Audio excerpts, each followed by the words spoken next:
तुमचं भाऊ म्हणून म्हणजे परिचय आहे आमच्या इथे भागात बरेच भाऊ म्हणतात सगळे. बर बर, कुठलं गाव आपलं? आम्ही मसवडवरून बोलतोय, तालुका मान, जिल्हा सातारा. आपलं बर बर बर. मसवड मान तालुका म्हणजे परिचयच असेल मसवड हो, वगैरे. माहिती माहिती माहिती माहिती. हो. आपल्याकडे माल होता एक बर. 7-8 टन होता. बर मग आता माल तुटायला आलेला आहे, 2-3 दिवस बाकी आहेत. बर तर आपलं परिचय म्हणजे आम्ही आतापर्यंत कधी म्हणजे तुम्हाला भेटलो नाही. बर पण डाळिंबामध्ये काम करत असताना बऱ्याच लोकांमधून एक व्यापाऱ्याविषयी जी एक तिरस्कार म्हणा किंवा काय भावना असते ती बर. बऱ्याच लोकांकडून दुसऱ्या म्हणजे ऐकलं. पण आपल्याविषयी जे काय पंढरपूरमध्ये म्हणा, आटपाडी किंवा दर निघत असेल तर इथं एकदा जाऊन या असे बरेच आम्हाला म्हटले की तुम्ही एकदा भाऊंकडे जाऊन या, समाधान झालं तर जावा तिथं, नाहीतर नका जाऊ, पण एकदा जाऊन या. तुम्हाला बर. मार्केट समजायचं असेल तर एकदा केडीचं उदरी तिथं जाऊन या एकदा आणि बघून घ्या म्हटले. म्हटलं भाऊंना डायरेक्ट फोन नंबर घेतला, आमच्या एक शेतकऱ्यांनी नंबर दिला. बर. मग म्हटलं एकदा फोन करून विचारावं की कधी येऊ, कसं काय म्हणजे या संदर्भात. पहिली गोष्ट, आता तुम्हाला ज्या कोणी व्यक्तीने सांगितलं असेल, भले शेतकऱ्यांनी तुमच्या आजूबाजूच्या, हो हो तर किंवा चर्चा तुम्ही बाजारपेठेत गेल्यानंतर जी तुम्हाला कळाली असेल, तर ती योग्य की अयोग्य, किंवा आपण नेमकं ऐकतोय कानानी आणि पाहतोय डोळ्यांनी, 4 बोटाचं अंतर आहे. तर याच्यामध्ये आपण, मी नेहमी शेतकऱ्यांना सांगतो माझा युट्यूबवर, इंस्टाग्रामवर, की शेतकऱ्यांनी हतबल होऊ नका आणि कुठं चुकीच्या मार्गाला जाण्याच्या अगोदर जिथं माल पाठवायचा आहे तिथं मोकळं जाऊन आलं पाहिजे. त्यात मी पण आहे की माझं सुद्धा ज्यावेळेस व्यापार पाहायचा आहे आणि तुम्हाला त्याच्यामध्ये एक विश्वास येणार आहे की बाबा इथं पैसे होऊ शकतात का, जागेवर पैसे होऊ शकतात का, इतर मार्केटला होऊ शकतात, तर ते पाहण्यासाठी तर एकदा मोकळं या माझ्याकडं. आम्ही नक्कीच येणार आहे. आणि साहेब म्हणजे 110 रुपयानं माल मागितला आणि तुम्ही त्याच दिवशी लिलाव 155 रुपयापर्यंत केला. मग आम्ही म्हटलं भावांचा म्हणजे आम्ही व्हिडिओ लावला की भावांचा लिलाव म्हणलं बरं, आमचा माल म्हणलं थोडा डावा असू द्या धरून चाललं, पण तुम्ही 115 म्हणा, 120 म्हणा, असं तरी म्हणा म्हटलं. त्याचा गोटीचा रेट म्हणलं भाऊंनी 55-60 काढलाय आणि तुम्ही आता आम्हाला 30 आणि 40 रुपये म्हणताय. बर बर. मग व्यापारी साहेब गपच बसले राव. 30-40 काय गोटीचा रेट? गोटीचा रेट त्याने 30-40 काढला. बरं साहेब, एकही डाग नाही, डांबरा नाही, कुजवण. आमच्याकडे जरा वातावरण चांगलं आहे, पाऊस कमी म्हणण्यापेक्षा झालाच नाही पाऊस. नाही, 2 पाऊस झाले. मान तालुका हा डाळिंबासाठी एक चांगलं वरदान आहे. तिथले माल चांगले शेतात आणि तिथले शेतकरी कष्ट पण करतात, हा माझा आजपर्यंतचा अनुभव आहे. आणि या सगळ्या क्लायमेटच्या हिशोबाने तिथं नेहमी दुष्काळ असतो, बरोबर? साहेब नेहमी दुष्काळ आहे.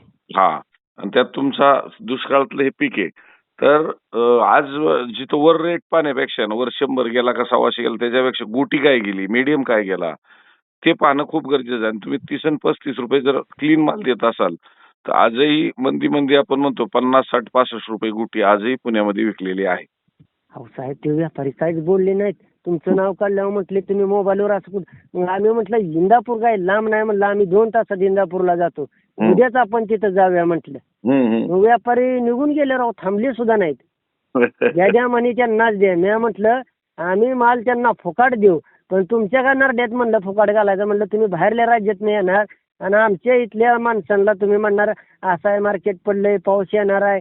आणि पाऊस तर झालाच नाही 2 दिवस आहेत.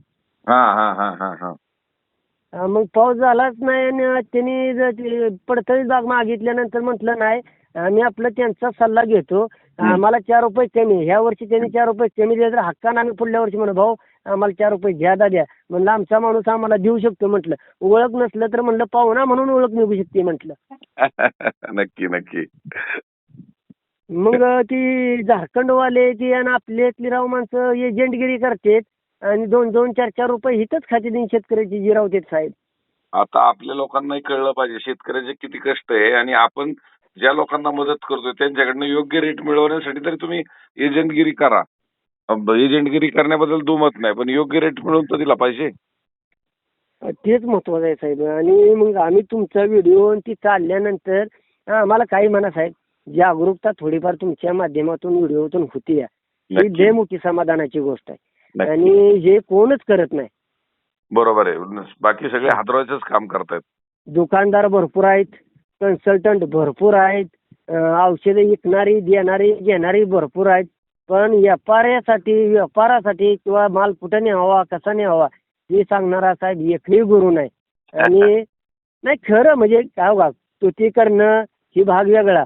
पण माझ्यासारखे अनेक शेतकरी तुम्हाला साहेब फोन करत असतील 100%. हो हो पण शेतकऱ्यांसाठी किती लोक म्हणतात किती तोंडून आता आम्हाला जे 2-3 आज 1-2 व्यापारी येऊन गेले. मग ते म्हटले साहेब तिथं मंडी वेगळी असते तिथं तोंड बघून अहो साहेब म्हणलं बरं हा चला 10 माणसांना म्हणलं भाऊंनी दर तोंड बघून दिला. बाकीच्या 50 लोकांचं काय म्हटलं. हा हा हा हा हा बरं त्यांचं काय म्हणून कौतुक म्हणलं आम्हाला काय त्यांचं कौतुक नाही म्हटलं. हा. उद्या माल जर गेला आणि त्यांनी जर मार्केटपेक्षा 5-50 ज्यादा दिला तर म्हणलं कुणाच्या तोंडात मारल्यागत होईल. बरोबर आहे. मग शेतकरी म्हटल्यानंतर मग गप बसले. मग ते म्हटले तुम्हाला पटतंय तसं करा. साहेब म्हणलं कवडी मोल म्हणलं एवढ्या कष्टानं मला आणलाय 6-6 महिने सांभाळून तुम्ही कवडी मोल दरात काय मागू नका नावं काय ठेवू नका. हा हा आमची म्हणलं नक्की आहे या. पण बरोबर आहे. नावं काय ठेवू नका. हा बाबा असं म्हणा की आम्हाला माल पसंत नाही तुम्ही जावा. हम्म, पण ही वाकडाचा ही तिकडाचा म्हणलं 100 फळात 1 नक्ते लावणार आणि तुम्ही त्या नक्तेचा दर 100 चांगल्या फळाला का लावता म्हटलं. बरोबर आहे. बरोबर आहे. मग असं म्हटल्यावर मग व्यापारी म्हटला तुम्ही लय पुढचं बोलताय साहेब. बर म्हणजे बर ही आपल्या माणसांनी आपल्यासाठी आणलेला व्यापारी जर एवढा बोलत असेल परराज्यातला परदेशातला हा तर मग साहेब शेतकऱ्याची खरंच म्हणजे जीवच आणतात असं म्हणलं तरी हरकत नाही. नाही आता मला विशेष वाटतं मी पण सुद्धा आता दुसऱ्या राज्यात जाऊन व्यापार केला पण तिथले व्यापाऱ्यांना आकर्षित करण्या इतपत आपण त्या लोकांचा फायदा केला. राजस्थान असेल गुजरात असेल आणि अहो हा अहो, तुम्ही एक साहेब एक शब्द ते एवढं बी म्हणले. हा मी आता म्हणजे एकदा आल्यावर तुमचे जे 15-20 मिनिटं बोलणार आहे हा की साहेब हा. खरं सांगा आपलं हा. मराठीतले व्यापारी जात नाहीत का राजस्थान गुजरात हिमाचल इकडं. हो जातात ना. ते म्हटले महाराष्ट्रातले व्यापारी महाराष्ट्र सोडून बाहेर दिसतच नाहीत. मग आता राजस्थान गाजवलं आपण केडी चौधरी डाळिंब यार्ड तुम्ही सर्च करा राजस्थान मध्ये. आमचा एक प्रवीण जाधव म्हणून आहे बघा गुजरातमध्ये तो एक तुमचं लय कौतुक करतो. हो प्रवीण आहे माहिती. तो म्हणतो तिकडे अतिशय फेमस आहेत म्हणले. तुम्ही त्यांना तेही उदाहरण दिलं आणि ती नंबरच काढून लावला. हे म्हणलं माझा बॅचमेट आहे BSc साहेब मी स्वतः MSc आहे मी नेट आहे रिसर्च मध्ये होतो. आता आपला स्वतःचा 2000 झाडाचा शरद किंगचा प्लॉट आहे आता सेटिंग मध्ये आहे. दुसरा प्लॉट अजून 2 महिन्यांनी धरणार आहे आणि आता जो बागव्याचा प्लॉट आणायचा आहे माझ्या सख्या चुलत भावाचा प्लॉट आहे. मी 80-85 हजाराची नोकरी सोडली. माझे वडील कोविडमध्ये वारले. 20-22 एकर क्षेत्र आहे. आता 7 एकर डाळिंबाची लागवड केली.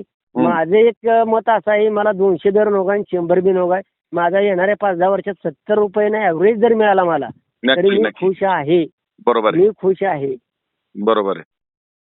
आणि आमच्या माळात साहेब काहीच पिकत नाही. म्हणजे ज्वारी पिकत नाही. ज्वारी तेवढी येते. मका म्हणाल तर पाणी नसते ती जळून जाते. बाजरी मटकी आणि ह्याच्यावर काय कुटुंबाचं कुणाचं भागू शकत नाही. डाळिंब हे वरदान आहे. फक्त शेतकऱ्यांना सांगतो की बाबांनो जसं वनस्पती आहे तसं तुझ्या चलानं वागत चला. साहेब मी 1.5 वर्ष एकही फवारा मारलेला नाही लागवड केल्यापासून. आता धरल्यापासून माझे 45 दिवसात 3 स्प्रे झाले.